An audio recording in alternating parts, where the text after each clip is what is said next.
대한민국 경제의 심장부라 불리는 서울 강남의 한복판.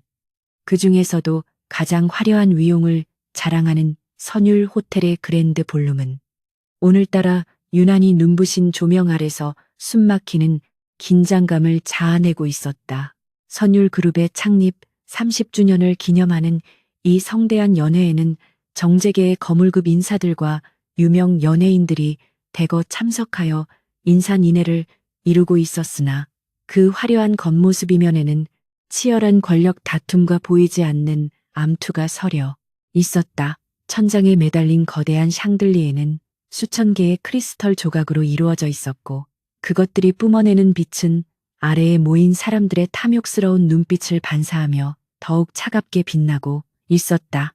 호텔 로비에서부터 연회장 입구까지 이어진 붉은 카펫 위로는 최고급 드레스와 슈트를 차려입은 사람들이 끊임없이 오갔지만 그 누구도 이 공간의 진정한 주인인 강도진의 심기를 거스르지 않기 위해 눈치를 살피는 기색이 역력했다.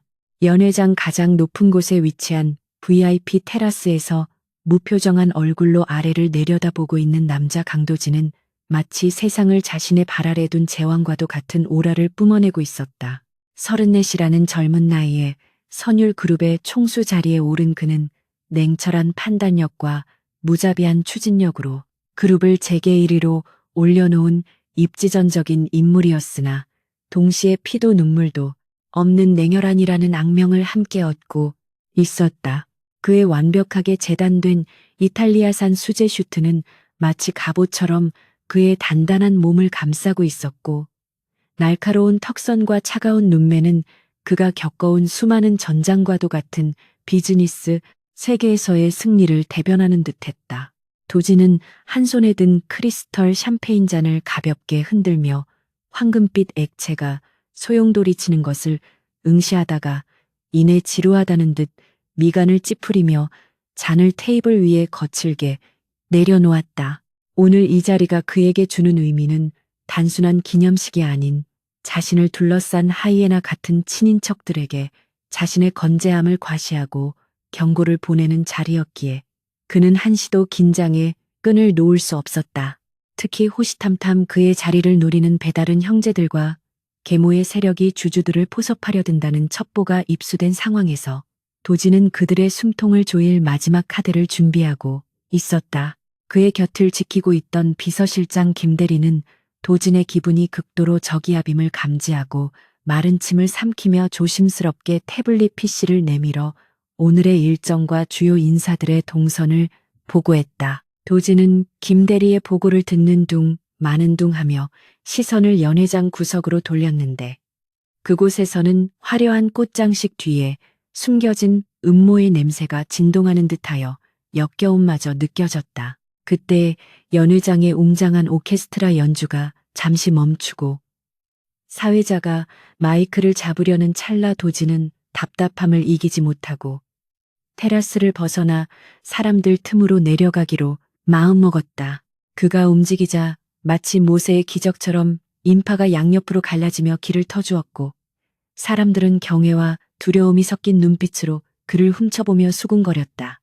도진은 그들의 시선을 즐기는 대신 철저히 무시하며 행사장 중앙에 마련된 칵테일 바를 향해 성큼성큼 걸어갔는데 그의 발걸음 하나하나에는 억눌린 분노와 권위가 실려 있어 주변의 공기마저 무겁게 짓누르는 듯했다. 그는 오늘따라 유난히 5년 전 자신의 곁을 도망치듯 떠나버린 한 여자의 기억이 떠올라 괴로워하고 있었고 그 기억을 지우기 위해서라도 더욱 독한 술이 필요했다. 한편 연회장 한 구석에서는 분주하게 움직이는 스태프들 사이로 자그마한 체구의 아이가 헬륨 풍선을 쫓아 아장아장 뛰어다니는 모습이 보였으나 워낙 많은 인파와 화려한 장식들에 가려져 아무도 그 아이의 존재를 눈치채지 못했다.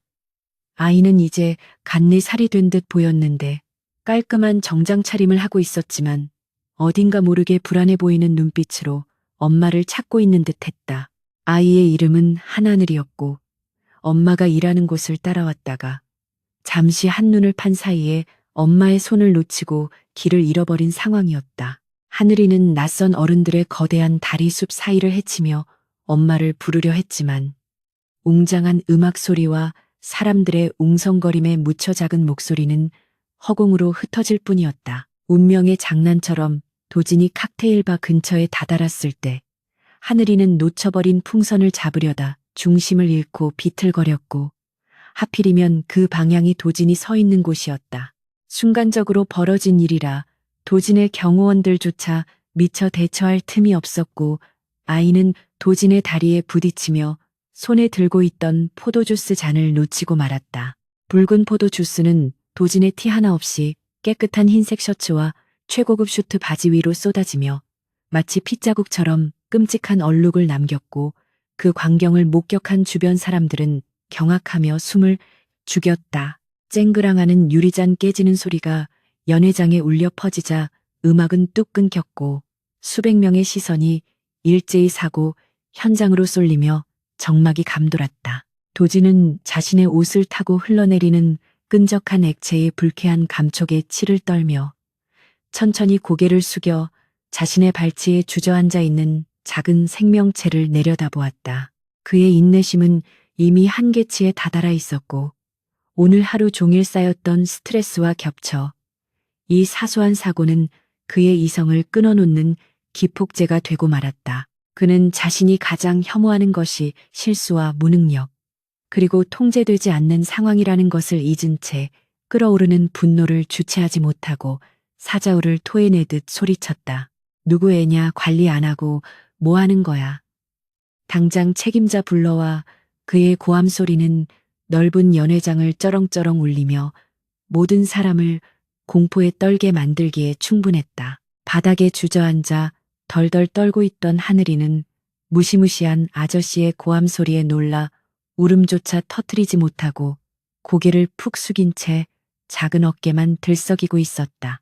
주변에 있던 호텔 지배인과 직원들이 사색이 되어 달려왔고 그들은 연신 허리를 굽히며 죄송하다는 말을 연발했지만 도진의 귀에는 그 어떤 변명도 들리지 않았다. 도진은 씩씩거리며 손수건을 꺼내 얼룩을 닦으려 했지만 이미 스며든 얼룩은 지워지지 않았고 그는 화가 머리끝까지 치솟아 아이의 어깨를 잡아 일으키며 다시 한번 호통을 치려 했다. 너 부모님 어디 계시니? 가정교육을 어떻게 받았길래 이런 곳에서 뛰어다니는 거야. 당장 부모님 모셔와. 그러나 도진이 아이의 어깨를 잡고 고개를 들게 했을 때 그가 준비했던 독설은 입 밖으로 나오지 못한 채 목구멍 속으로 다시 삼켜지고 말았다. 아이가 천천히 고개를 들어 그를 바라보는 순간 도진은 마치 거대한 망치로 뒤통수를 얻어맞은 듯한 충격에 휩싸여 그 자리에서 얼어붙고 말았다.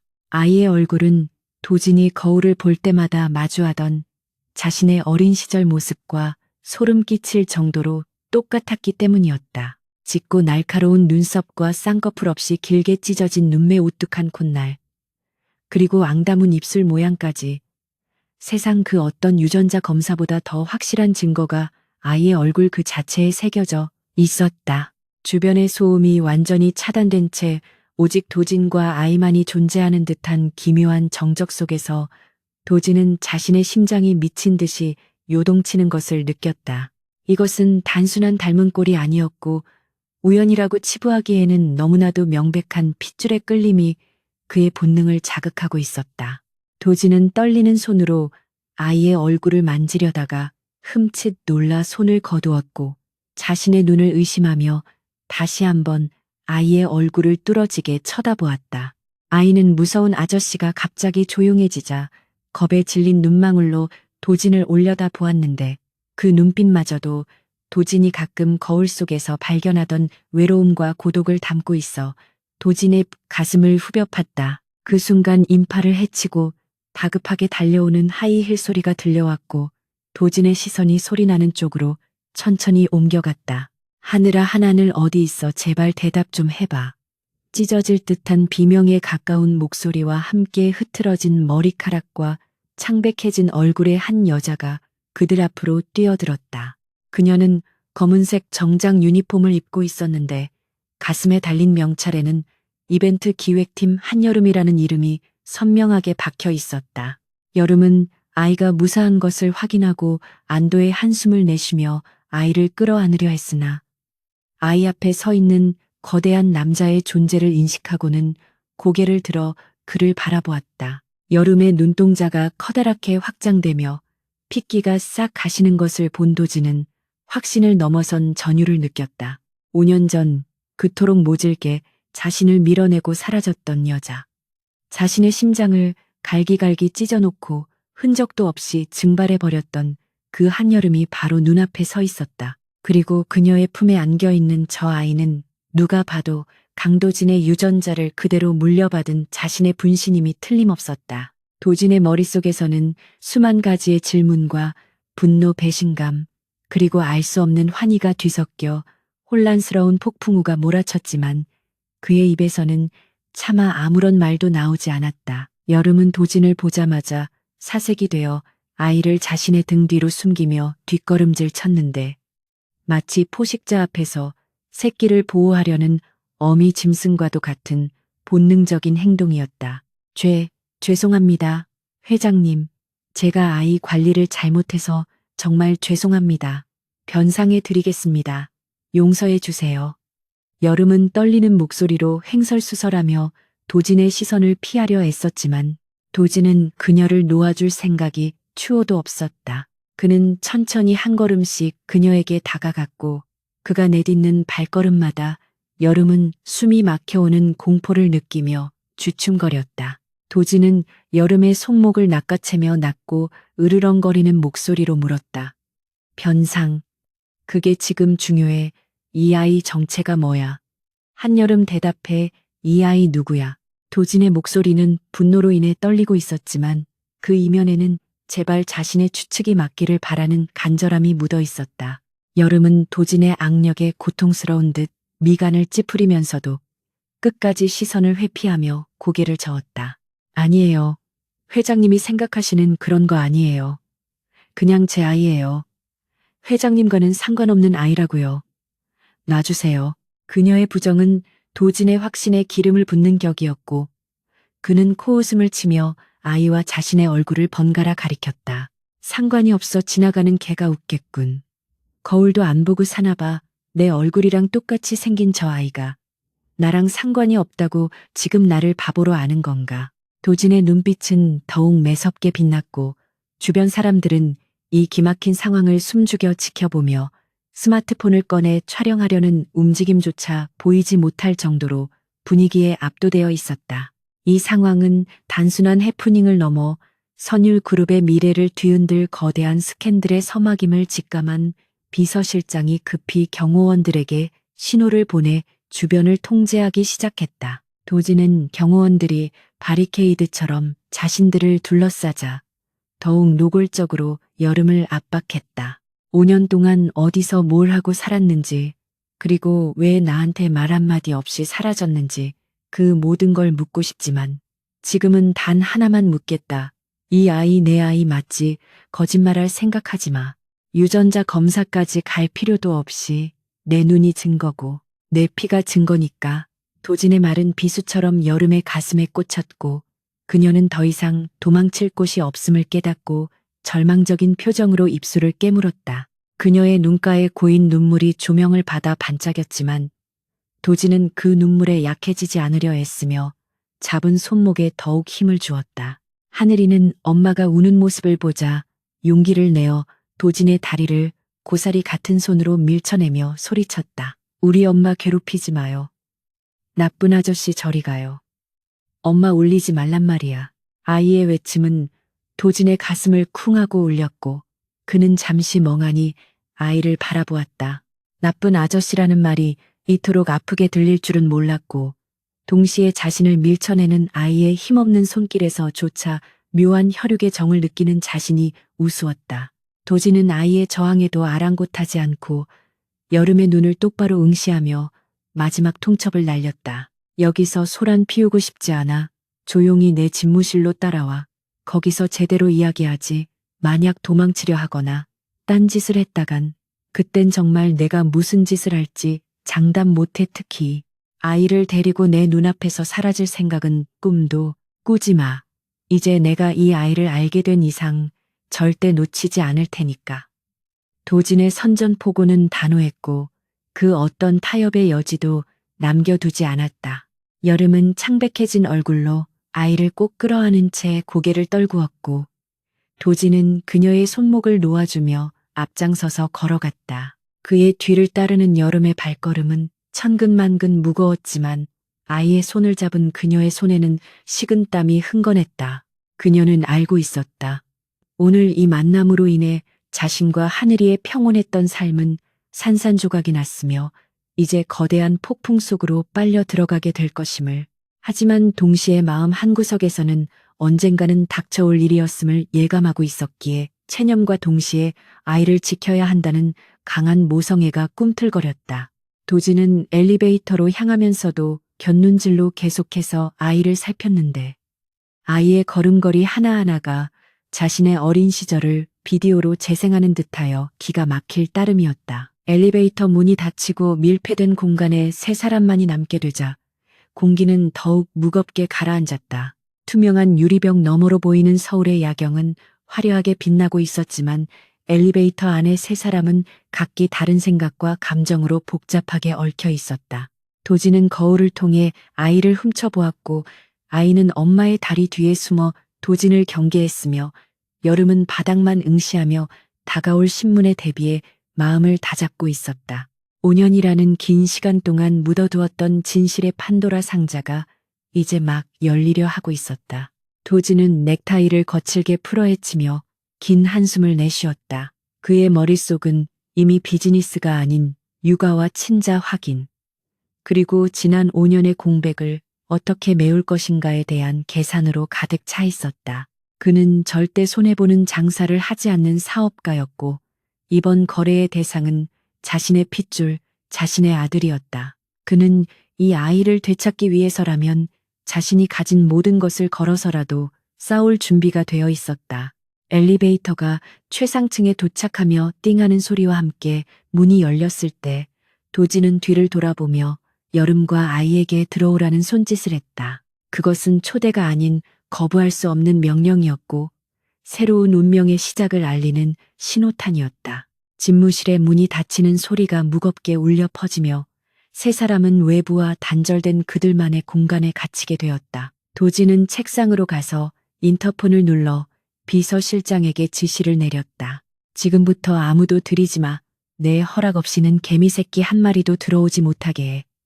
그리고 당장 5년 전 한여름의 출국 기록과 국내 행적 싹 다 조사해서 가져와. 하나도 빠짐없이. 수화기를 내려놓는 도진의 눈빛은 사냥감을 앞둔 맹수처럼 번뜩였고 그 모습을 지켜보는 여름의 심장은 불안하게 요동쳤다.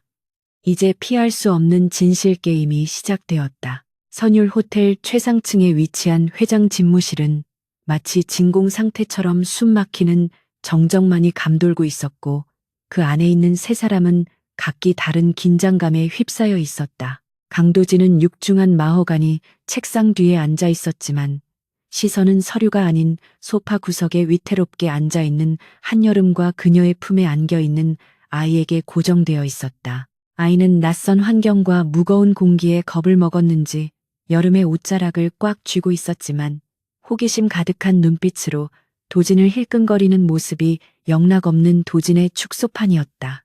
도진은 아이의 눈매와 콧날, 그리고 입술의 선까지 뜯어볼수록 자신의 어린 시절 사진을 오려 붙인 듯한 착각이 들 정도여서 가슴 한구석이 욱신거리는 통증을 느꼈다. 그는 이 명백한 증거를 눈앞에 두고도 부정하려는 여름의 태도가 이해되지 않았고 동시에 지난 5년간 그녀가 이 아이를 홀로 키우며 겪었을 고초가 짐작되어 알 수 없는 분노가 치밀어 올랐다. 여름은 도진의 시선이 아이에게 닿을 때마다 마치 살점이 뜯겨나가는 듯한 공포를 느끼며 아이를 더욱 깊이 품에 안았다. 그녀는 도진이 얼마나 냉혹하고 무서운 사람인지 누구보다 잘 알고 있었기에 그가 아이의 존재를 알게 된 이상 절대 순순히 물러서지 않을 것임을 직감하고 있었다.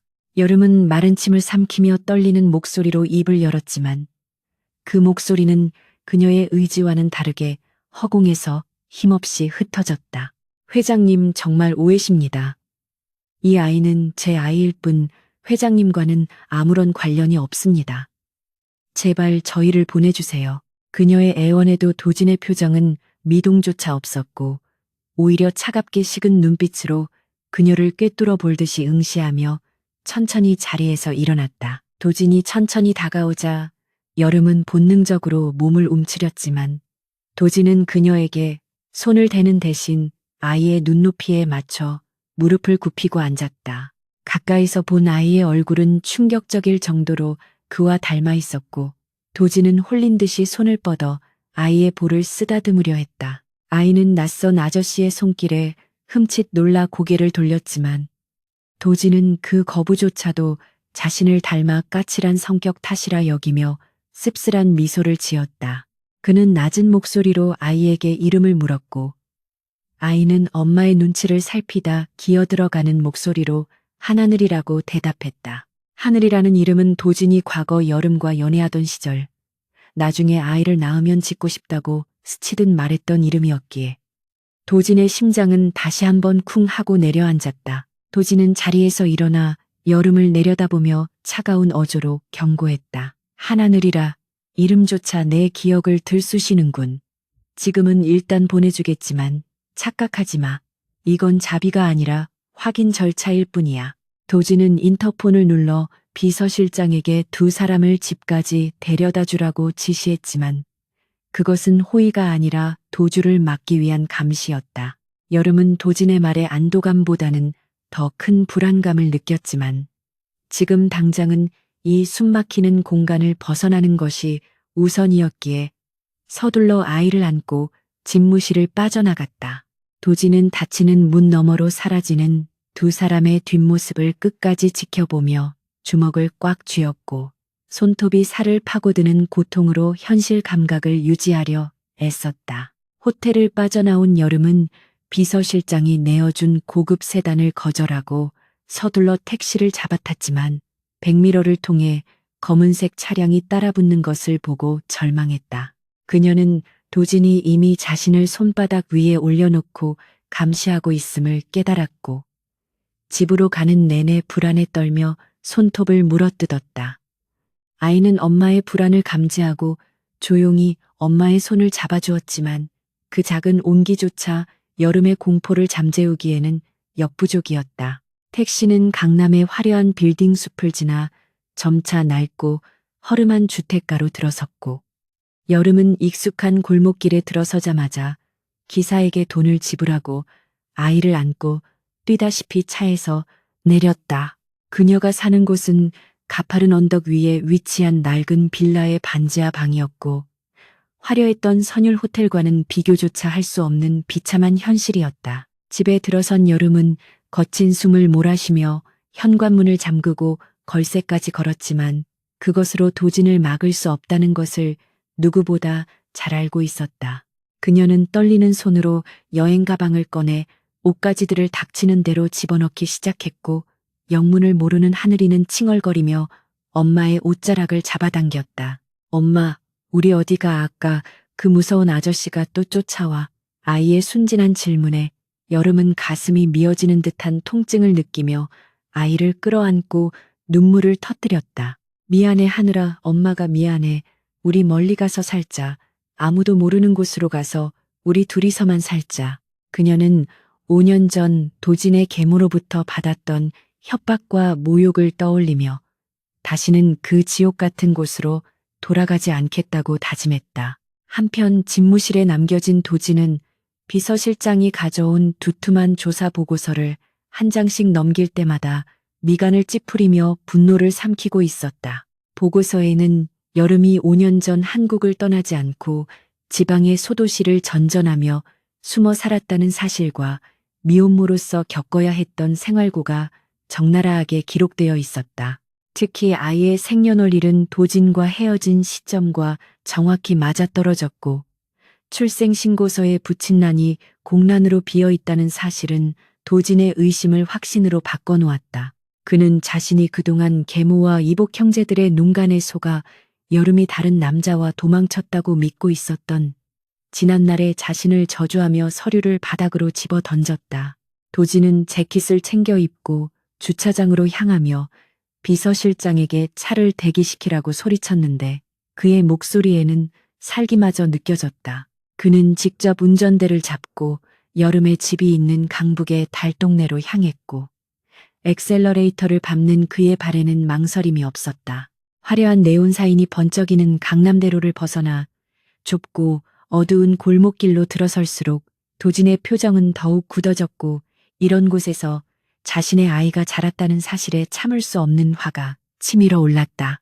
고급 세단이 들어오기 힘든 좁은 골목길을 억지로 비집고 들어가 낡은 빌라 앞에 차를 세운 도진은 차창 밖으로 보이는 허름한 건물을 노려보며 주먹으로 핸들을 내리쳤다. 여름이 짐을 다 꾸리고 아이에게 겉옷을 입히려는 순간 쾅하고 현관문이 부서질 듯 울리는 소리에 두 사람은 비명을 지르며 서로를 끌어안았다. 문 밖에서는 도진의 거친 목소리가 들려왔고 여름은 공포에 질려 뒷걸음질 치다 벽에 등을 기댔다. 한여름 문 열어 안에 있는 거 다 아니까 당장 문 열지 않으면 부수고 들어간다.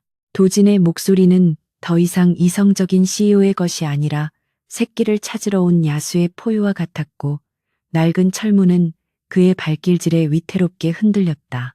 여름은 떨리는 손으로 문고리를 잡았지만 차마 열지 못하고 주저앉아 흐느꼈다. 결국 낡은 잠금장치는 도진의 힘을 이기지 못하고 튕겨나갔고 문이 열리며 도진이 거친 숨을 몰아쉬며 좁은 현관으로 들어섰다.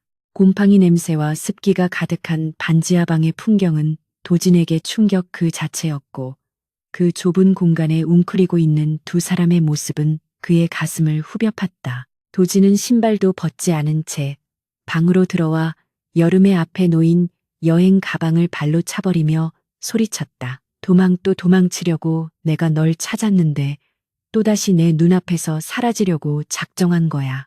흩어진 옷가지들 사이로 여름은 아이를 감싸 안으며 도진을 올려다보았는데 그녀의 눈빛에는 두려움과 함께 도끼 어린 반항심이 서려 있었다. 도진은 여름을 일으켜 세우려다 그녀의 품에 안겨 바들바들 떨고 있는 하늘이와 눈이 마주쳤고 순간 멈칫했다. 아이는 공포에 질려 있으면서도 엄마를 지키겠다는 일념으로 작은 주먹을 쥐고 도진을 노려보고 있었는데 그 눈빛은 도진이 거울을 볼 때마다 마주하는 자신의 눈빛과 너무나도 똑같았다. 게다가 아이는 긴장할 때마다 오른쪽 눈썹을 찡그리는 버릇을 보였는데 그것은 도진이 깊은 생각에 잠길 때나 화가 났을 때 무의식적으로 하는 버릇과 정확히 일치했다. 도진은 그 사소한 버릇 하나가 그 어떤 유전자 검사 결과지보다 더 확실한 증거임을 깨닫고 허탈한 웃음을 터뜨렸다. 도진은 천천히 무릎을 꿇고 아이에게 시선을 맞추며 손을 뻗었지만 아이는 고개를 쌕 돌려버렸다. 그 모습마저 자신을 닮아 자존심이 세다는 것을 느낀 도진은 여름을 향해 나지막하지만 힘있는 목소리로 말했다. 부정하지 마. 이 아이 내 아들이야. 눈매 입매. 심지어 화날 때 눈썹 찡그리는 버릇까지 나랑 똑같아. 그런데도 아니라고 우길 셈이야. 여름은 더 이상 변명할 말이 없어 고개를 숙였고 흐르는 눈물이 바닥을 적셨다. 도진은 그런 여름의 턱을 잡아 들어 올리며 그녀의 눈을 똑바로 응시했다. 왜 말하지 않았어? 내가 널 버릴까봐 아니면 내가 널 지키지 못할 거라고 생각해서 나를 그렇게 못 믿었나? 도진의 목소리에는 분노보다는 슬픔과 회한이 섞여 있었고 그 진심 어린 물음에 여름의 마음도 흔들리기 시작했다. 그녀는 5년 전 도진의 어머니가 내밀었던 돈봉투와 협박, 그리고 도진의 앞길을 막지 말라는 모욕적인 언사들을 떠올리며 입술을 깨물었다. 회장님은 모르세요. 그 사람들이 저한테 무슨 짓을 했는지, 그리고 제가 회장님 곁에 있으면 회장님이 어떻게 무너질지 다 안다고요. 여름의 말에 도진은 5년 전 자신이 모르는 사이에 벌어졌던 일들을 짐작하고 주먹을 꽉 쥐었다. 그는 자신이 그룹을 장악하고 권력을 키우는 동안 정작 가장 소중한 사람을 지키지 못했다는 자괴감에 괴로워했다. 하지만 지금은 자책하고 있을 시간조차 없었다. 도지는 자리에서 일어나 여름의 손목을 잡고 단호하게 말했다. 과거는 중요하지 않아. 중요한 건 지금 네가 내 앞에 있고 내 아들이 여기 있다는 거야. 이제부터 내가 너희 둘 다 지켜. 그 누구도 너희를 건드리지 못하게 할 거야. 그러니까 짐 싸. 당장 내 집으로 가자. 여름은 도진의 손을 뿌리치며 저항했다. 싫어요. 저는 회장님 그늘 아래서 숨죽여 살고 싶지 않아요. 그리고 하늘이를 재벌가의 권력 다툼 희생양으로 만들고 싶지도 않아요. 제발 저희를 내버려 두세요. 그녀의 저항은 완강했지만 도진은 물러서지 않았다. 그는 이미 결심을 굳혔고 이 좁고 위험한 곳에 자신의 핏줄을 단 1초도 방치할 생각이 없었다. 네가 싫다고 해도 소용없어. 이건 부탁이 아니라 명령이야. 그리고 선택권은 너한테 없어. 내 아들이 이런 곳에서 살게 놔둘 순 없으니까. 그때 밖에서 웅성거리는 소리와 함께 카메라 플래시가 터지는 불빛이 창문을 통해 번쩍였다. 도진의 차를 보고 냄새를 맡은 파파라치들이 몰려든 것이었다. 선율그룹 회장이 달동네 빌라에 나타났다는 사실만으로도 특종감이었고, 만약 숨겨진 여자와 아이가 있다는 사실이 밝혀진다면 내일 아침 신문 일면은 도진의 기사로 도배될 것이 뻔했다. 도진은 욕설을 내뱉으며 커튼을 치고 여름과 아이를 구석으로 몰았다. 상황이 변했어. 이제 선택의 여지가 없어. 여기서 나가면 너희 얼굴이 전 국민에게 팔릴 거야. 나를 따라오든가 아니면 여기서 기자들에게 뜯어먹히든가 결정해. 여름은 창밖의 소란스러움에 공포를 느끼며 아이를 꼭 끌어안았다. 그녀는 자신의 자존심보다 아이의 안전이 더 중요하다는 것을 인정할 수밖에 없었고 결국 도진의 뜻에 따르기로 결심했다. 그녀가 고개를 끄덕이자 도진은 곧바로 어딘가로 전화를 걸어 경호팀을 호출했고 자신의 재킷을 벗어 여름과 아이를 감싸주었다. 고개 숙여 그리고 절대 내 손 놓지 마. 도진의 단단한 목소리는 여름에게 묘한 안정감을 주었고 그녀는 5년 만에 처음으로 도진에게 의지하며 밖으로 나갈 준비를 했다. 경호원들이 도착하여 기자들을 막아 세우는 사이 도진은 여름과 아이를 보호하며 차로 이동했다. 수많은 플래시 세례와 질문 공세가 쏟아졌지만 도진은 한마디도 대답하지 않고 오직 두 사람을 차에 태우는 데만 집중했다. 차 문이 닫히고 출발하자 비로소 소음이 차단되었고 차 안에는 다시 무거운 침묵이 흘렀다.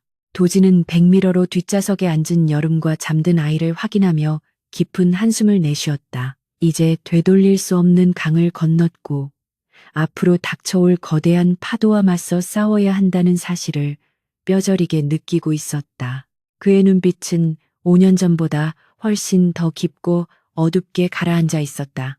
서울의 야경이 한눈에 내려다 보이는 한남동의 최고급 펜트하우스는 강도진이 소유한 수많은 부동산 중에서도 가장 은밀하고 철저한 보안을 자랑하는 요새와도 같은 곳이었다.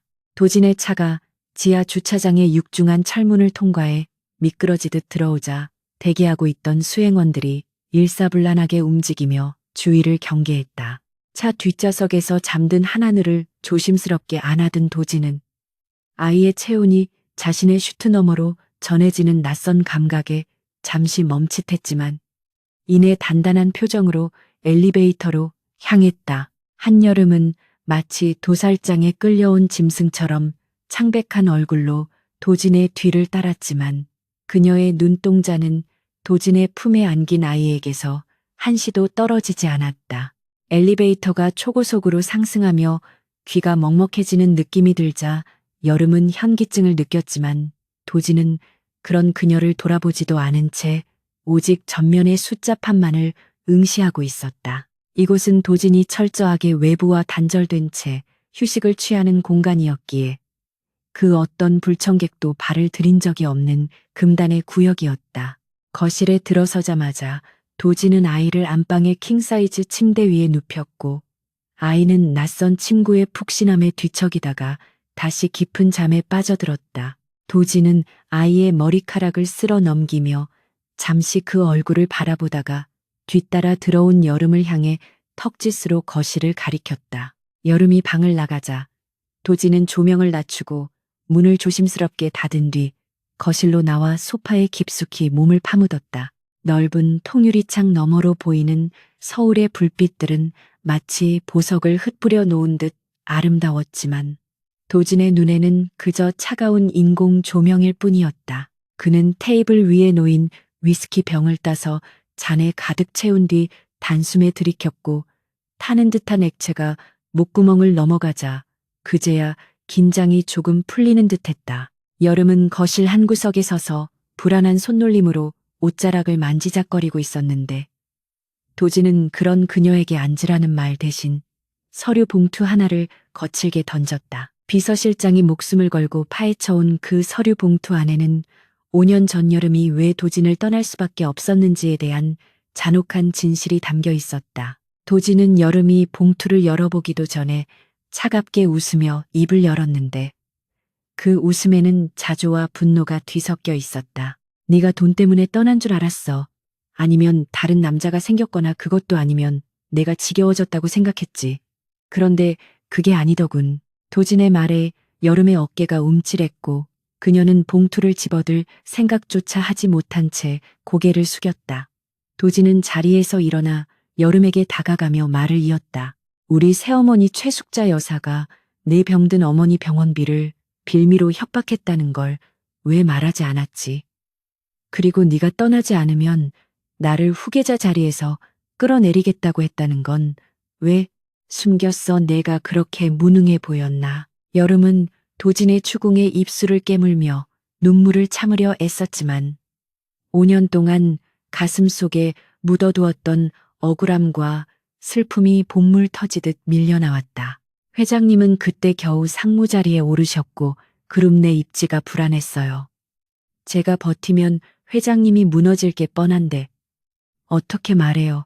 어머니 수술비는 급하고 회장님 앞길은 막을 수 없는데 저한테 무슨 선택권이 있었겠어요.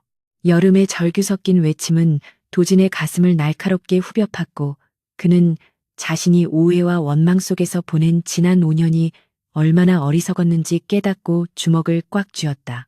그는 자신이 사랑했던 여자가 자신을 지키기 위해 모든 것을 희생하고 떠났다는 사실을 이제야 알게 된 자신이 혐오스러웠다. 도진은 여름의 어깨를 잡고 흔들며 소리쳤다. 그렇다고 해도 나한테 말을 했어야지. 우리 둘이서 해결할 수 있었어. 넌 날 믿지 않았고 날 지키겠다는 명분으로 날 가장 비참하게 만들었어. 팽팽한 긴장감이 감도는 거실의 정적을 깬 것은 도진의 개인 휴대폰 벨소리였고 발신자는 예상대로 그의 이복형이자 그룹 부회장인 강도훈이었다. 도진은 전화를 받지 않고 그대로 전원을 꺼버린 뒤 여름을 소파에 앉히며 단호하게 말했다. 지금부터 넌 내 허락 없이는 한 발자국도 이 집에서 나갈 수 없어. 하늘이도 마찬가지야. 이미 내 가족들이 냄새를 맡았어. 너희가 내 아이를 낳았다는 사실이 알려지면 그들은 수단과 방법을 가리지 않고 너희를 공격할 거야. 여름은 도진의 말에 반박하려 했지만 도진의 눈빛이 너무나도 진지하고 절박해서 입을 다물 수밖에 없었다. 도진은 인터폰을 눌러 경호팀장에게 펜트하우스 주변의 경비를 최고 수준으로 강화하고 외부인의 출입을 철저히 통제하라고 지시했다. 이것은 단순한 보호가 아니라 세상으로부터 두 사람을 격리시켜 온전히 자신의 통제하에 두겠다는 소유욕의 발현이기도 했다. 다음 날 아침 펜트하우스의 식탁에는 어색한 침묵만이 흘렀는데 하늘이는 낯선 환경에 적응하지 못한 채 빵 조각만 만지작거리고 있었다. 도진은 맞은편에 앉아 신문을 읽는 척하며 곁눈질로 아이를 관찰했는데 아이가 오이 샌드위치를 골라내며 인상을 찌푸리는 모습에 실소를 금치 못했다. 도진 역시 오이 알레르기는 아니었지만 특유의 향을 싫어해 절대 입에 대지 않는 식습관을 가지고 있었기 때문이었다. 피는 물보다 진하다는 속담이 틀린 스말이 아니었음을 다시 한번 확인한 도진은 짐짓 근엄한 목소리로 아이에게 말을 걸었다. 편식하면 키 안 큰다.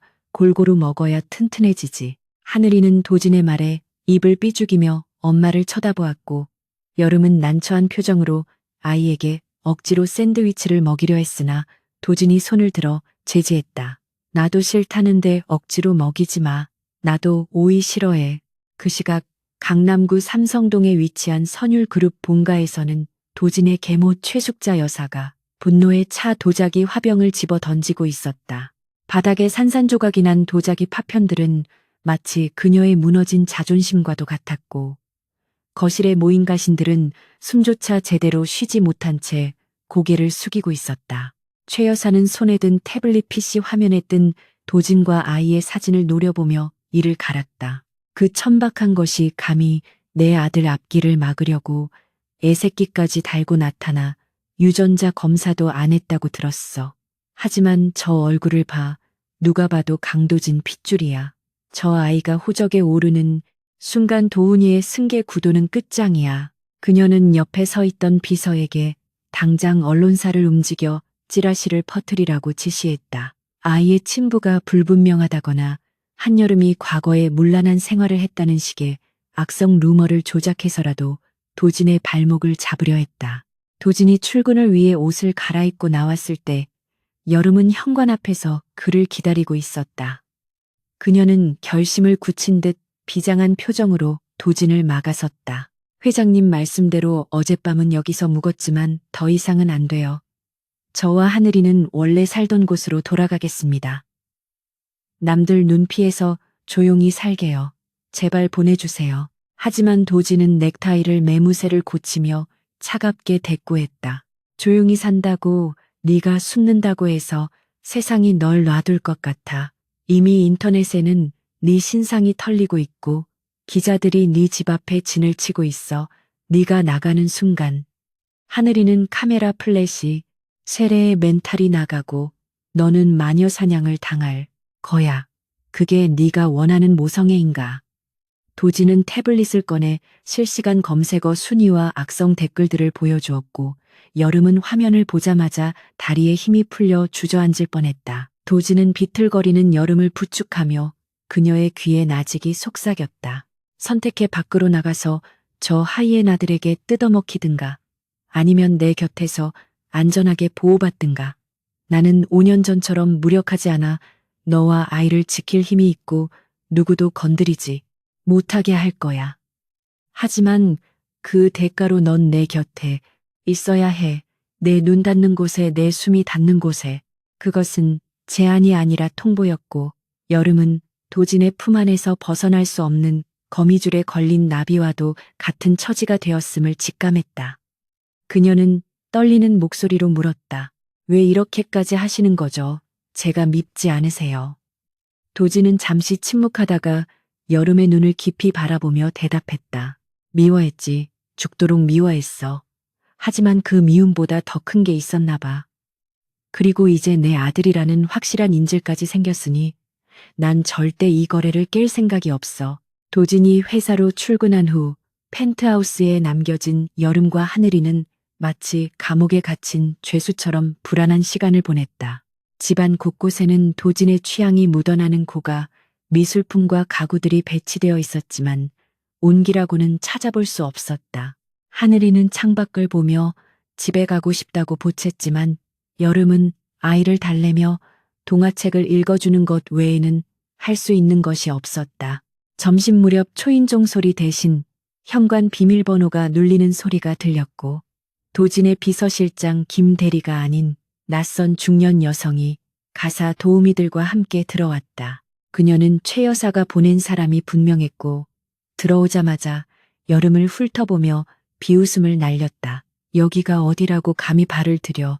회장님이 잠시 정신이 나가신 모양인데 주제 파악 좀 하지 그래. 여름은 모욕감을 느꼈지만 아이가 보고 있었기에 입술을 깨물며 참았다. 한편 그룹 본사 회장실에 도착한 도진은 긴급 임원 회의를 소집하고 주주들의 동요를 막기 위한 대책을 강구했다. 예상대로 이사들은 도진의 사생활 문제를 거론하며 우려를 표명했고 특히 최 여사 측근인 이사들은 노골적으로 도진의 도덕성을 공격하며 해명을 요구했다. 도진은 회의 탁자를 내리치며 좌중을 압도했다. 내 사생활은 회사 경영과 무관합니다. 그리고 그 아이가 내 아들이라는 사실이 확인된다면 그건 오히려 후계 구도를 명확히 하는 호재가 될 겁니다. 내 핏줄을 건드리는 사람은 그게 누구든 회사에 대한 도전으로 간주하고 처단하겠습니다. 도진의 서슬퍼런 경고에 반대파 이사들은 입을 다물었지만 그들의 눈빛은 여전히 의심과 불만으로 가득 차 있었다. 도진은 회의실을 나오며 비서실장에게 최 여사의 자금 흐름을 추적하고 언론 통제를 강화하라고 지시했다. 그날 오후 인터넷 커뮤니티와 SNS를 중심으로 한여름에 대한 악의적인 허위 사실이 담긴 글들이 급속도로 퍼져나가기 시작했다. 꽃뱀이 재벌가를 노리고 접근했다거나 아이의 유전자가 불일치한다는 등 확인되지 않은 루머들이 기사화되어 포털 사이트 메인을 장식했다. 도진은 보고를 받고 분노하여 핸드폰을 집어던졌지만 이미 퍼진 소문을 막기에는 역부족이었다. 그는 즉시 법무팀을 가동하여 최초 유포자와 악플러들을 고소하라고 지시했지만 이것이 최 여사의 본격적인 선전포고임을 직감했다. 도진은 더 이상 방어만 하고 있을 수는 없다고 판단하고 숨겨두었던 히든카드를 꺼내들기로 결심했다. 그는 최 여사가 과거에 저질렀던 불법 비자금 조성 증거를 검찰에 넘길 준비를 서두르며 비서실장에게 차를 대기시키라고 명령했다. 퇴근 후 펜트하우스로 돌아온 도진은 현관에 들어서자마자 엉망이 된 거실 풍경에 경악했다. 최 여사가 보낸 사람들이 집안을 뒤집어 놓고 간 흔적이 역력했고 여름은 아이를 안고 구석에서 울고 있었다. 도진의 이성이 끊어지는 순간이었다. 그는 여름에게 달려가 괜찮냐고 물었고 여름은 공포에 질린 눈으로 도진을 바라보며 말했다. 회장님, 어머니가 다녀가셨어요. 아이를 내놓으라고 아니면 죽여버리겠다고 협박하고 갔어요. 무서워요. 정말 무서워요. 도진은 여름과 아이를 품에 안으며 끓어오르는 분노를 억누르고 낮게 읊조렸다. 죽여버리겠다. 감히 내 집에서 내 가족을 건드려 최숙자 당신이 넘지 말아야 할 선을 넘었어. 도진의 눈동자는 붉게 충혈되었고 그는 이제 단순한 방어가 아닌 전면전을 선포하며 전화기를 들었다. 도진은 어딘가로 전화를 걸어 차가운 목소리로 지시했다. 지금 당장 최숙자 여사의 차명 계좌 리스트 언론에 뿌려. 그리고 내일 아침 기자회견 준비에 내가 직접 나서서 모든 걸 밝히겠다. 전화를 끄는 도진은 놀란 여름을 안심시키며 아이의 머리를 쓰다듬었다. 걱정하지 마. 이제 더 이상 숨지 않아. 내일 세상이 뒤집어지는 한이 있어도 내가 너희를 정식으로 세상에 공표할 거야. 내 여자, 내 아들로. 도진의 결단은 확고했고 여름은 그의 단호한 태도에서 5년 전과는 다른 강인함을 느꼈다. 창밖에는 뇌우가 몰아치기 시작했고 번개가 번쩍이며 도진의 서늘한 얼굴을 비추었다. 폭풍 전야의 밤은 그렇게 깊어가고 있었다. 폭풍우가 몰아치던 밤이 지나고 한남동 펜트하우스의 거실에는 거짓말처럼 평온한 아침 햇살이 쏟아지고 있었지만 그 안의 공기는 여전히 묘한 긴장감과 어색함이 공존하고 있었다. 강도진은 평소라면 이미 출근하여 숨막히는 회의를 주재하고 있을 시간이었지만 오늘은 슈트 재킷을 벗어둔 셔츠 차림으로 식탁 머리에 앉아 맞은편의 작은 생명체를 관찰하는데 여념이 없었다. 한하늘은 자기 몸통만 한 우유잔을 두 손으로 꼭 쥐고 꿀꺽꿀꺽 마시고 있었는데 입가에 하얀 우유 수염이 생긴 줄도 모르고 열중하는 모습이 도진의 입가에 실로 오랜만에 자연스러운 미소를 걸리게 했다. 도진은 자신의 유전자가 이토록 사랑스러운 형태로 세상에 존재한다는 사실에 경이로움을 느끼며 5년 동안 이 소중한 순간들을 놓쳐버린 것에 대한 뼈저린 후회와 동시에 이제라도 되찾았다는 안도감이 교차하는 것을 느꼈다. 주방에서 간단한 아침 식사를 준비해 나온 한여름은 식탁에 흐르는 기묘한 평화를 깨뜨릴까 조심스러워하며 접시를 내려놓았는데 도진의 시선이 아이에게서 자신에게로 옮겨오자 황급히 눈을 피했다. 도지는 그런 여름의 행동이 마음에 들지 않는다는 듯 미간을 좁히며 짐짓 엄한 목소리로 아이에게 말을 걸었는데 그 내용은 전혀 엄하지 않은 엉뚱한 것이었다. 하늘아, 너 장난감 뭐 좋아하냐? 로봇 자동차 아니면 비행기 아빠가 다 사줄 수 있는데 말만 해. 도진의 입에서 아빠라는 단어가 자연스럽게 흘러나오자 여름은 들고 있던 포크를 떨어뜨릴 뻔했고 하늘이는 눈을 동그랗게 뜨며 도진을 바라보았다. 정말요, 저 진짜 큰 변신 로봇 갖고 싶었는데 엄마가 비싸서 안 된다고 했어요.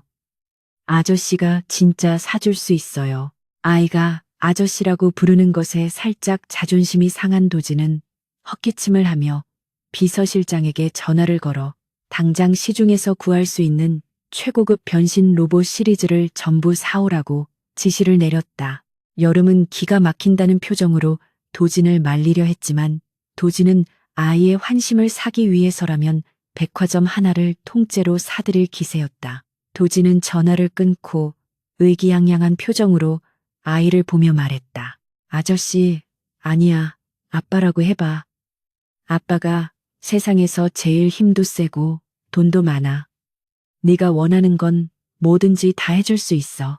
도진의 유치하면서도 절박한 구애에 하늘이는 잠시 고민하는 듯하더니 배시시 웃으며 작게 속삭였다. 아빠.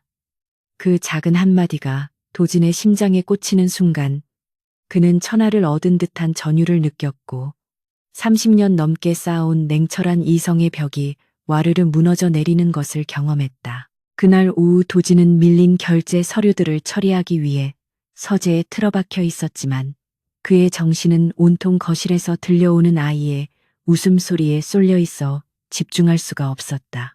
그는 결국 펜을 던져버리고 거실로 나왔는데 바닥에는 비서실장이 공수해온 수십 개의 장난감 상자들이 산더미처럼 쌓여 있었고 하늘이는 그 속에서 행복한 비명을 지르고 있었다. 도진은 넥타이를 풀어헤치고 팔을 걷어붙인 채 아이 곁에 쭈그리고 앉아 난생 처음 만져보는 복잡한 로봇 조립 설명서와 씨름을 시작했다.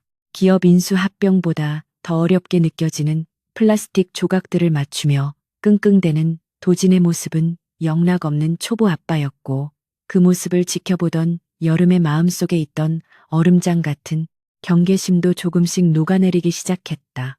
그녀는 도진이 이렇게 다정하고 따뜻한 면모를 가진 사람이라는 것을 5년 전에는 미처 알지 못했거나 알면서도 외면했던 것이 아닐까 하는 생각이 들었다. 저녁이 되자 하늘이는 하루 종일 이어진 흥분을 이기지 못하고 도진의 품에 안겨 잠이 들었고 도진은 익숙하지 않은 솜씨로 아이를 안방 침대에 눕히고 조심스럽게 이불을 덮어주었다. 거실로 나온 도진은 테라스에 홀로 서서 야경을 바라보고 있는 여름의 뒷모습을 발견하고 와인 2잔을 들고 다가갔다.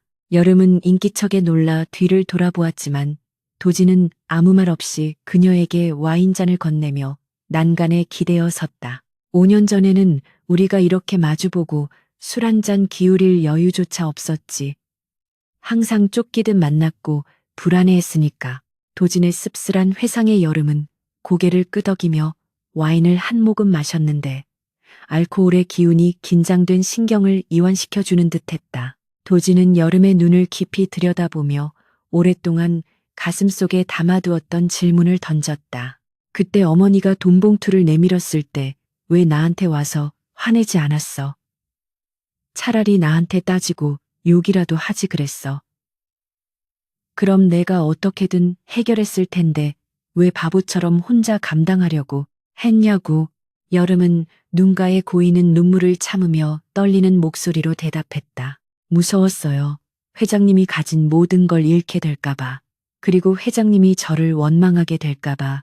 그게 제일 두려웠어요. 사랑하니까 지키고 싶었어요. 그 방법이 틀렸다는 걸 이제는 알지만 그때는 그게 최선이라고 생각했어요. 그녀의 진심 어린 고백에 도진은 가슴이 먹먹해져 와인잔을 내려놓고 그녀를 조용히 끌어안았다. 두 사람 사이에 흐르던 묵은 오해와 앙금이 눈물과 함께 씻겨 내려가는 듯 했으나 그 평화는 오래가지 못했다.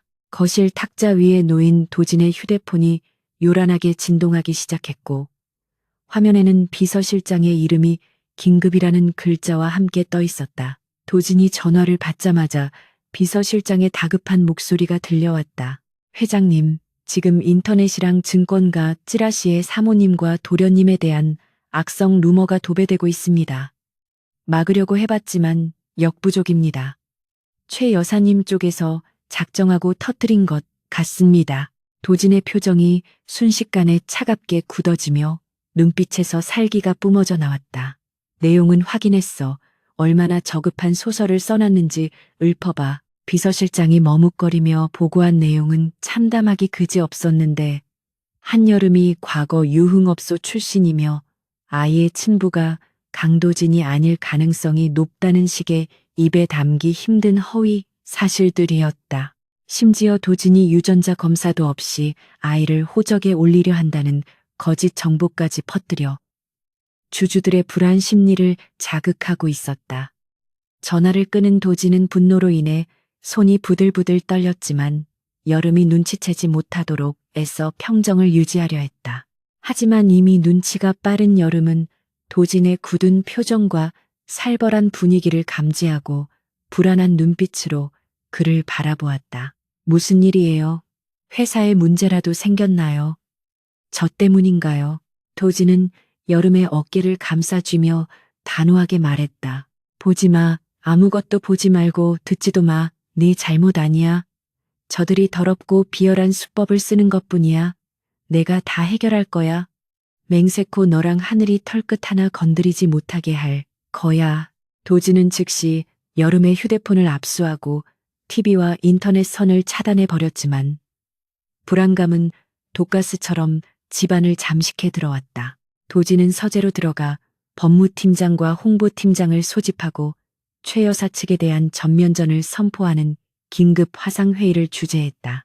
그는 단순히 방어만 하는 것이 아니라 이참에 썩은 뿌리를 완전히 도려내기로 결심하고 그동안 모아두었던 최 여사의 비리 장부와 이복 형제들의 불법 주식 거래 내역을 검찰에 넘기라는 초강수를 두었다. 한편 강북의 허름한 사무실에서는 최 여사의 사주를 받은 댓글 조작 부대와 가짜 뉴스 유포자들이 낄낄거리며 키보드를 두드리고 있었고 그들의 손가락 끝에서 만들어진 거짓말들은 순식간에 전국의 스마트폰으로 퍼져나갔다.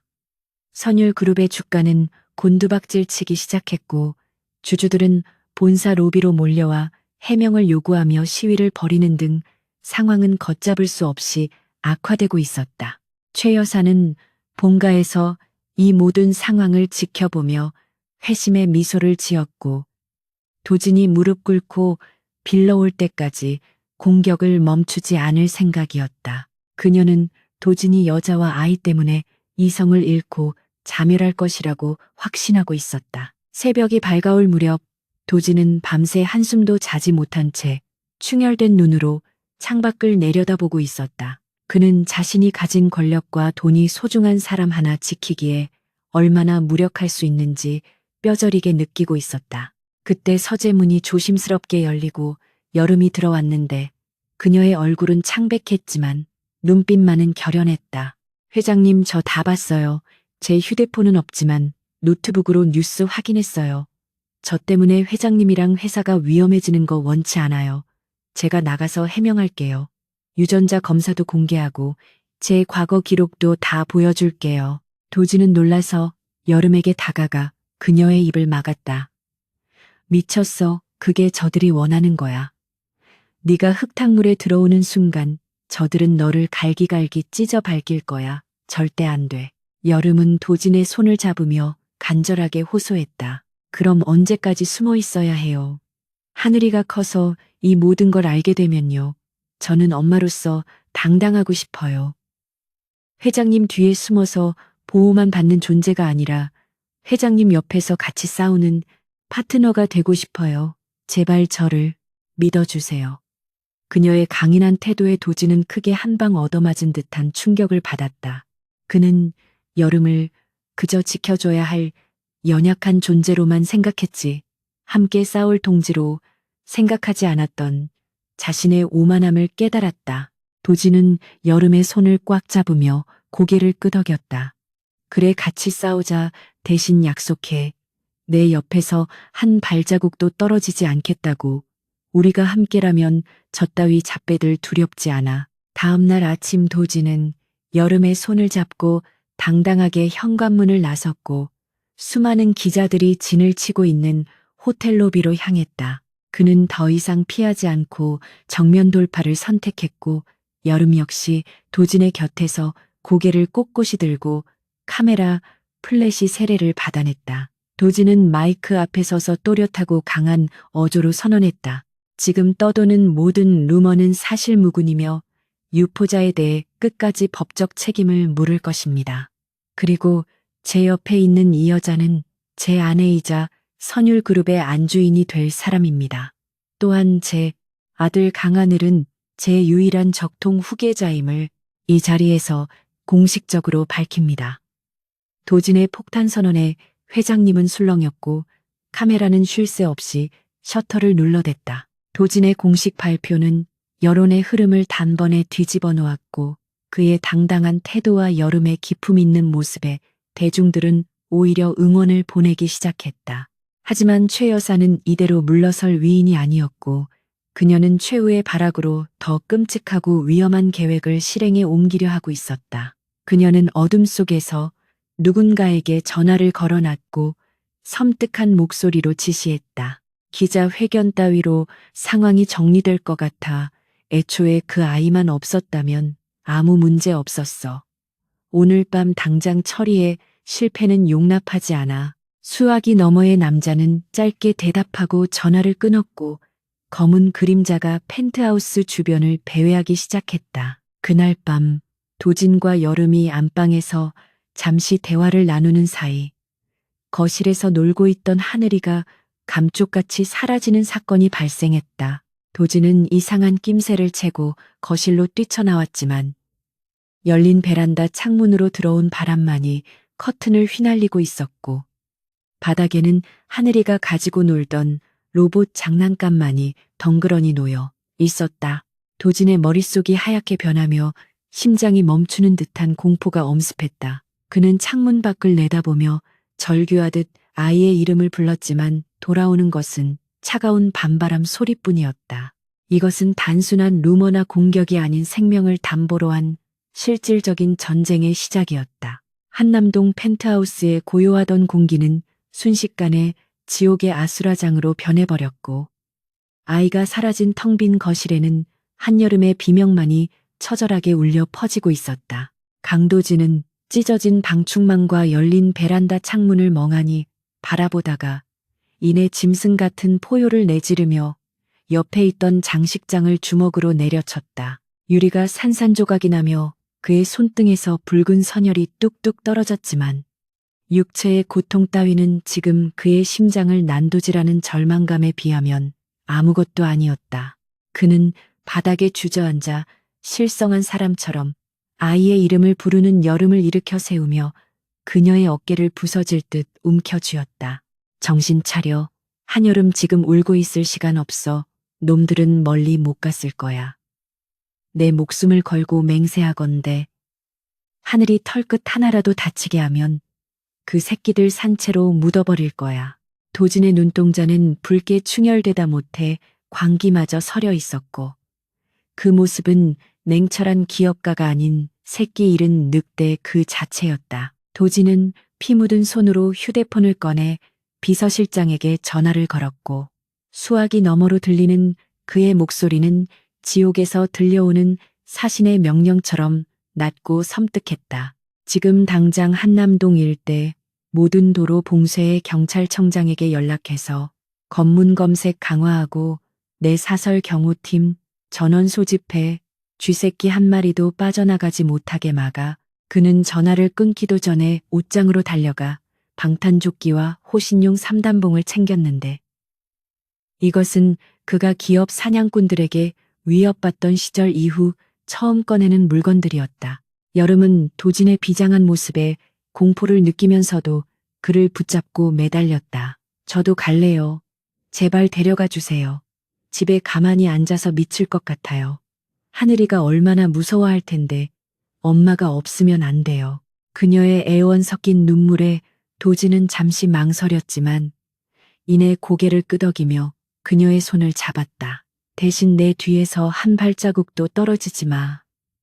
무슨 일이 있어도 내 지시를 따라야 해. 두 사람이 지하 주차장으로 내려갔을 때 이미 도진의 개인 경호팀이 검은색 세단 5대에 나누어 타고 대기 중이었고 엔진 소리가 주차장을 진동시키고 있었다. 비서실장은 태블릿을 내밀며 인근 폐쇄회로 텔레비전 영상을 분석한 결과를 보고했는데 화면 속에는 정체불명의 승합차가 펜트하우스 후문을 빠져나가는 장면이 흐릿하게 찍혀 있었다. 차량 조회 결과 대포차로 확인되었지만 도진은 차량의 이동 경로가 서울 외곽의 폐공장 지대로 향하고 있다는 것을 직감적으로 알아차렸다. 그곳은 과거 최숙자 여사가 비자금을 은닉하던 창고가 있던 곳으로 도진도 어릴 적 한 번 가본 기억이 있는 장소였다. 도진은 운전석에 올라타며 무전기를 켜고 경호팀장에게 좌표를 전송했다. 목표는 인천 남동공단 폐화학공장이다. 전속력으로 밟아 경찰보다 먼저 도착해서 놈들의 뼈를 추려놓겠다. 도진의 차가 미친 듯한 속도로 강변북로를 질주하는 동안 조수석에 앉은 여름은 하얗게 질린 얼굴로 손을 모아 기도하고 있었다.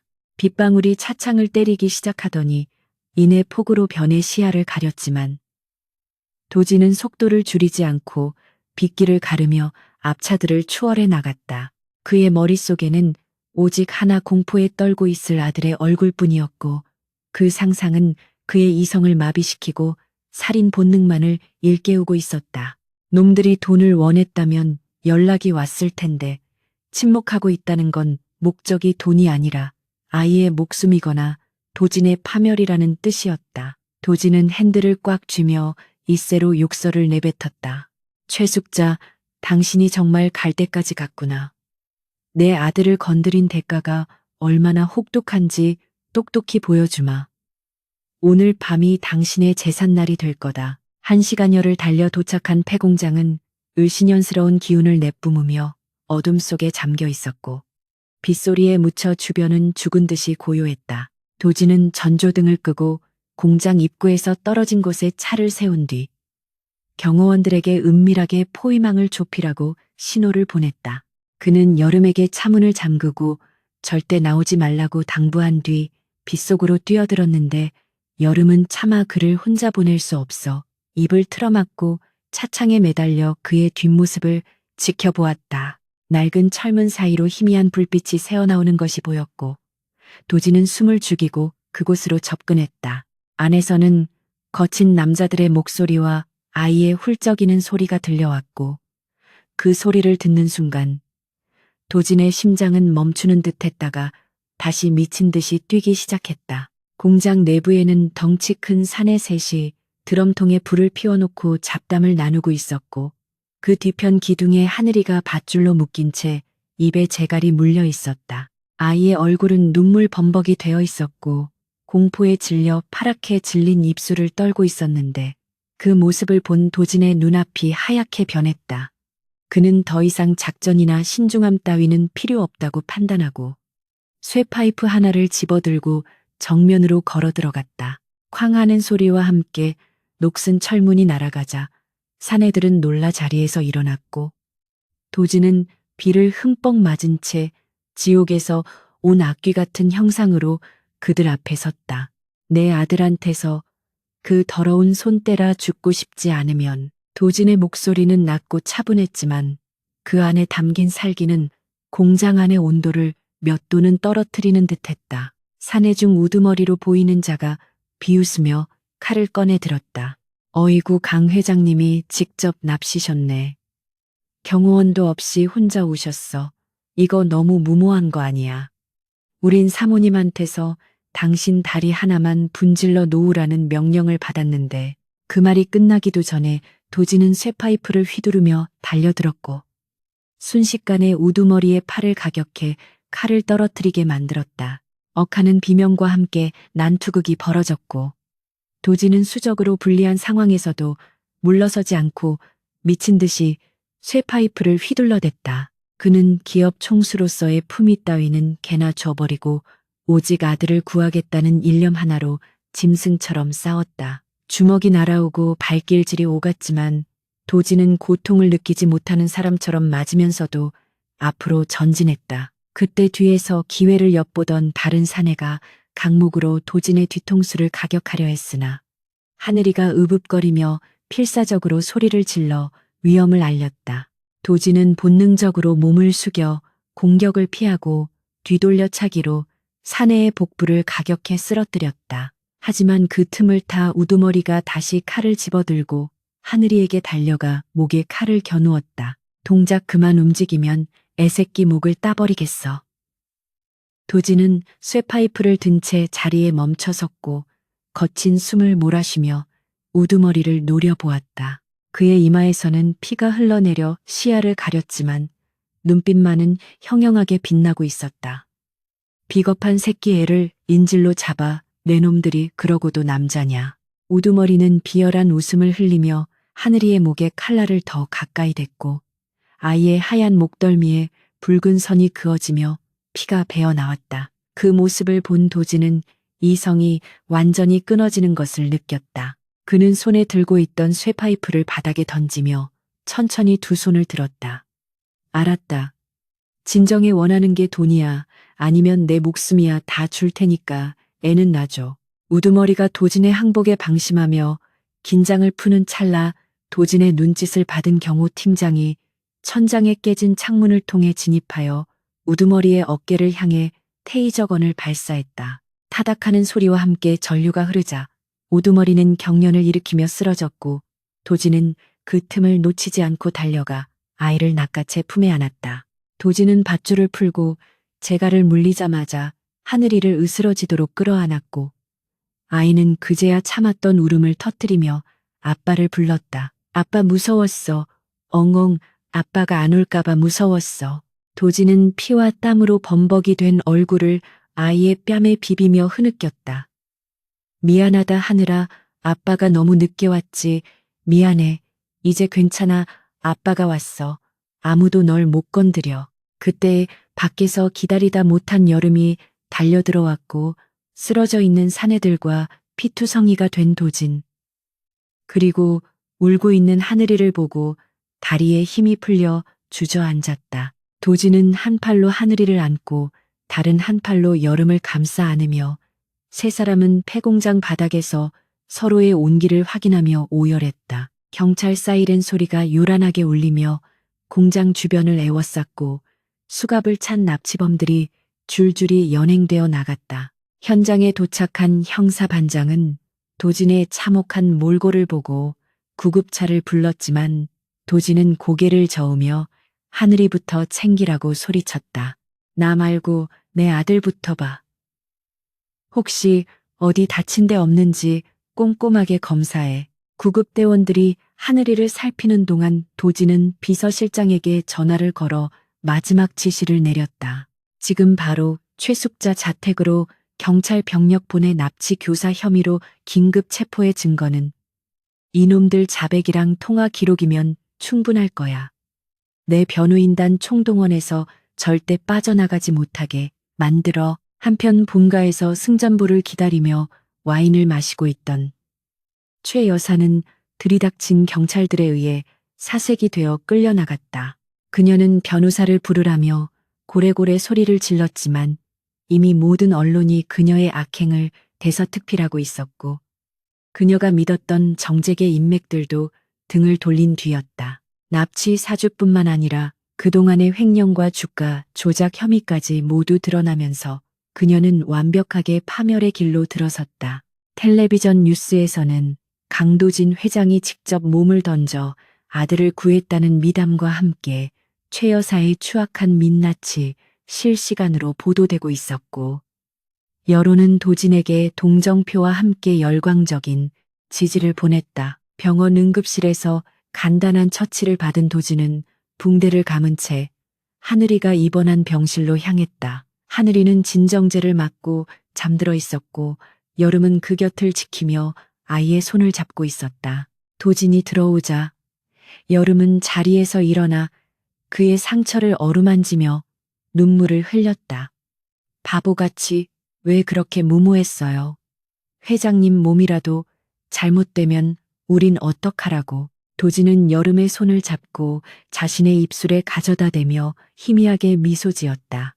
내 아들이 거기 있는데 계산하고 자시고 할 게 어디 있어. 당신이랑 하늘이 없으면 나도 없는 거야. 그러니까 울지 마.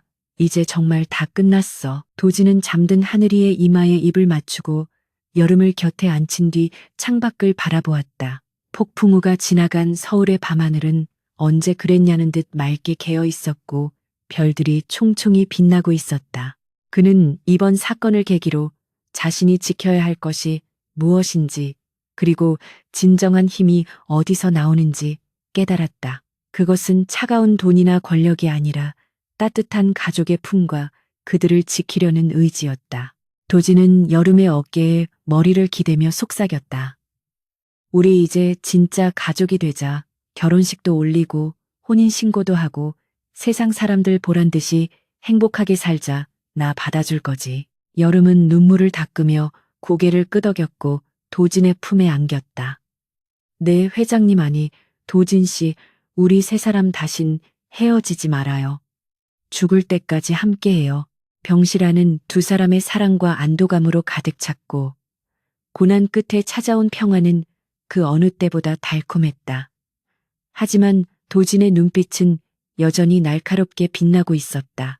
아직 정리해야 할 잔챙이들이 남아 있었고 그는 자신의 가족을 위협했던 모든 세력을 뿌리 뽑기 전까지는 멈추지 않을 생각이었다.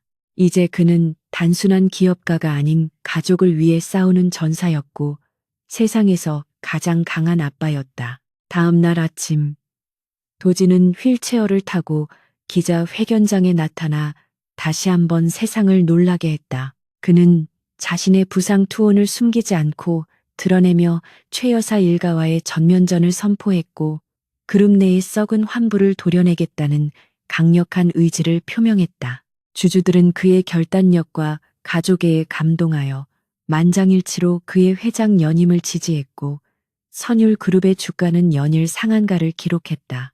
도진은 카메라를 향해 단호하게 말했다. 가족은 제 영린입니다.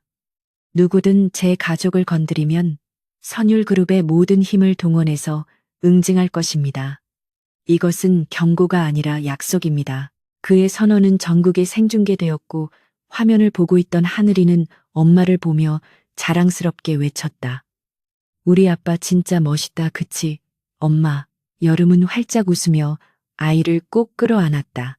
서울중앙지방법원의 육중한 정문 앞에는 이른 아침부터 수많은 취재진이 장사진을 이루고 있었고 그들의 카메라 렌즈는 일제히 호송 버스에서 내리는 한 여인을 향해 집중되었다. 한때 대한민국 재계를 쥐락펴락하며 서슬퍼런 권력을 휘둘렀던 최숙자 여사는 이제 푸른색 수의를 입고 수갑을 찬 초라한 노인으로 전락해 있었다. 재판부는 그녀에게 납치, 교사, 횡령, 배임, 그리고 자본시장법 위반 등 10여 가지 혐의를 모두 인정하여 징역 20년이라는 중형을 선고했다. 법정 방청석 맨 뒷줄에 앉아 이 모든 과정을 지켜보던 강도진은 판사의 주문이 낭독되는 순간 비로소 길고 길었던 악연의 고리가 끊어졌음을 실감하며 깊은 한숨을 내쉬었다. 그는 더 이상 복수심에 불타는 맹수가 아니었고 그저 사랑하는 가족을 지켜낸 가장으로서의 안도감만을 느끼며 조용히 자리에서 일어났다. 법원을 빠져나온 도진은 대기하고 있던 검은색 세단에 올랐고 차창 밖으로 쏟아지는 따스한 햇살을 느끼며 비서실장에게 짧게 지시했다. 회사로 복귀하지 않고 바로 집으로 간다. 오늘은 일찍 퇴근해서 가족들과 저녁을 먹어야겠어. 비서실장은 백미러를 통해 도진의 편안해진 표정을 확인하고 빙그레 웃으며 알겠다고 대답했다. 과거에는 일에 미쳐 휴일도 반납하고 야근을 밥 먹듯 하던 워커홀릭 강도진이 이제는 칼퇴근을 사수하고 주말에는 휴대폰을 꺼두는 가정적인 남편이자 아빠로 변모한 것은 선율 그룹 내에서도 가장 큰 화제거리였다. 직원들은 호랑이 같던 회장님이 결제 서류 대신 육아 서적을 들여다보고 회의 시간에 아들 자랑을 늘어놓는 모습에 경악하면서도 한편으로는 인간적인 매력을 느끼며 그를 더욱 따르게 되었다. 도진이 한남동 펜트하우스 현관문을 열고 들어서자마자 거실을 가득 채우는 고소한 밥 냄새와 아이의 까르르 넘어가는 웃음소리가 그를 맞이했다. 아빠 왔다 하는 소리와 동시에 다다다다 달려오는 발소리가 들리더니 어느새 한하늘이 도진의 다리에 매달려 칭얼거렸다. 아빠 왜 이제 왔어? 하늘이가 얼마나 기다렸는데 오늘 유치원에서 그림 그리기 1등 했단 말이야. 도진은 한박 웃음을 지으며 아이를 번쩍 들어 올려 허공으로 비행기를 태워주었고 하늘이는 신이 나서 소리를 질렀다. 우리 아들이 1등을 했어. 역시 누구 아들인지 머리 하나는 기가 막히게 좋다니까. 아빠가 상으로 뭐 사줄까? 또 로봇 사줄까?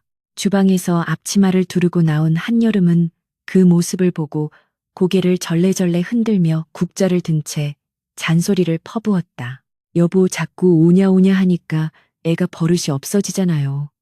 그리고 장난감은 이미 방에 꽉 차서 발 디딜 틈도 없어요. 제발 그만 좀 사주세요. 도진은 아내의 잔소리마저 달콤한 음악처럼 들리는지 짐짓 억울한 표정을 지으며 아이에게 동의를 구했다. 하늘아 엄마가 아빠 보고 그만 사주래. 우리 하늘이는 아빠가 사주는 거 좋은데 그치? 하늘이는 눈치를 살피다가 엄마한테 혼날까봐 도진의 귀에 대고 작게 속삭였다. 아빠 몰래 사줘. 엄마한테는 비밀이야. 부자의 귀여운 작당 모이의 여름은 결국 웃음을 터뜨리며 항복하고 말았고 세 사람은 식탁에 둘러앉아 세상에서 가장 평범하지만 가장 특별한 저녁 식사를 시작했다. 된장찌개와 계란말이 그리고 도진이 싫어하는 오이무침이 올라온 소박한 밥상이었지만 도진에게는 미슐랭 3스타 레스토랑의 코스 요리보다 훨씬 더 값지고 맛있는 식사였다. 식사를 마친 후 도진은 여름을 테라스로 불러내어 미리 준비해둔 깜짝 선물을 건넸다. 그것은 화려한 보석이나 명품 가방이 아닌 서울 시내의 작은 갤러리 인수 계약서였다. 여름은 눈이 휘둥그레져서 서류와 도진을 번갈아 보며 말을 잇지 못했다. 이게 뭐예요? 왜 이런 걸? 도진은 여름의 손을 잡고 진지한 눈빛으로 말했다. 당신이 그동안 포기했던 꿈 다시 찾아주고 싶었어. 큐레이터로서의 재능 썩히기 아깝잖아. 내 아내, 내 아이의 엄마로서 사는 것도 좋지만 한여름이라는 이름으로 다시 세상에서는 모습 보고 싶어. 하늘이는 내가 틈틈이 볼 테니까 당신은 하고 싶은 일 마음껏 해. 여름은 도진의 세심한 배려에 감동하여 눈물을 글썽이며 그의 품에 안겼고 도진은 그녀의 등을 토닥이며 5년 전 지켜주지 못했던 미안함을 그렇게 조금씩 갚아나가고 있었다. 계절이 몇 번 바뀌고 벚꽃이 만발한 어느 봄날 선율 호텔 야외 정원에서는 세기의 결혼식이 열리고 있었다. 대한민국 정재계 인사는 물론이고 해외 유명 인사들까지 참석하여 인산인해를 이룬 결혼식장은 꽃향기와 축복으로 가득 찼다. 도진은 턱시도를 완벽하게 차려입고 긴장된 표정으로 버진 로드 끝에 서 있었고 하객들은 신랑의 훤칠한 외모에 감탄하며 박수를 보냈다.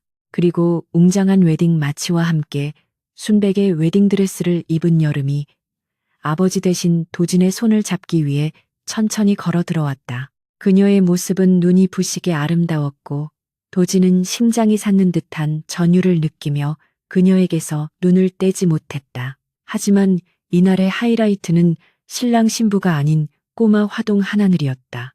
하늘이는 아빠와 똑같은 미니 턱시도를 입고 반지를 든 쿠션을 든 채 아장아장 걸어 들어왔는데 그 모습이 너무나 앙증맞고 사랑스러워 하객들의 탄성을 자아냈다. 녀석은 긴장했는지 중간에 발이 꼬여 넘어질 뻔했지만 씩씩하게 다시 일어나 도진과 여름에게 반지를 전달했다. 도진은 무릎을 꿇고 아이의 눈높이에 맞춰 고맙다고 말하며 뽀뽀를 해주었고 아이는 배시시 웃으며 아빠 귀에 대고 속삭였다. 아빠, 엄마랑 싸우지 말고 행복하게 살아야 해. 안 그러면 내가 엄마 데리고 도망갈 거야. 하객들에게는 들리지 않았지만 도지는 아이의 귀여운 협박에 빵 터져 웃음을 참지 못했고 엄숙해야 할 결혼식장은 순식간에 웃음바다가 되었다. 주례사가 이어지고 두 사람이 서로에게 반지를 끼워주며 영원한 사랑을 맹세할 때 하늘에서는 꽃비가 내려 두 사람의 앞날을 축복해 주었다. 결혼식이 끝나고 이어진 피로연에서 도지는 마이크를 잡고 하객들에게 감사 인사를 전했다. 그는 평소의 냉철한 연설 대신 떨리지만 진심이 담긴 목소리로 자신의 이야기를 털어놓았다. 저는 오랫동안 성공만이 인생의 전부라고 믿고 살았습니다. 사랑 같은 건 사치라고 생각했고 가족은 짐이라고 여겼습니다. 하지만 제 인생에 불현듯 나타난 이 두 사람 덕분에 저는 비로소 진짜 사람답게 사는 법을 배웠습니다. 제가 가진 모든 것과 맞바꿔도 아깝지 않은 제 아내 한여름과 제 아들 강한을 이 두 사람을 목숨 바쳐 지키고 사랑하겠습니다.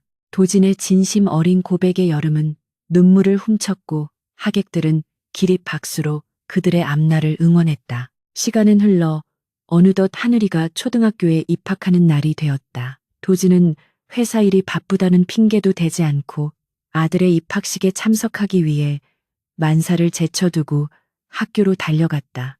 그는 교문 앞에서 하늘이의 손을 잡고 기념사진을 찍으며 여느 학부모들과 다를 바 없는 팔불출 아빠의 모습을 보였다. 운동장 한쪽에서 다른 학부모들이 수군거리는 소리가 들렸다. 저 사람 선율그룹 강도진 회장 아니야. 세상의 실물이 훨씬 잘생겼네. 아들 바보라더니 소문이 진짜였어. 도진은 그들의 시선을 즐기며 하늘이의 가방을 고쳐 매주었고 교실까지 따라 들어가 아이의 자리를 확인하고 짝꿍에게 잘 부탁한다는 뇌물성 사탕까지 건네는 치밀함을 보였다. 입학식이 끝나고 돌아오는 차 안에서 하늘이는 창밖을 보며 문득 도진에게 물었다. 아빠는 처음에 나 봤을 때 어땠어? 내가 아빠 아들인 거 바로 알았어. 도진은 운전대를 잡은 손에 힘을 주며 잠시 과거의 기억을 떠올렸다. 화려한 연회장 쏟아진 포도주스. 그리고 자신을 올려다보던 그 눈빛. 도진은 피식 웃으며 백미러로 뒷좌석에 앉은 하늘이와 눈을 맞추었다. 그럼 바로 알았지. 네가 고개를 드는 순간 거울을 보는 줄 알았거든. 내 유전자가 이렇게 강력할 줄은 나도 몰랐다. 여름이 옆에서 거들었다. 그때 당신 소리 질렀던 거 기억나요?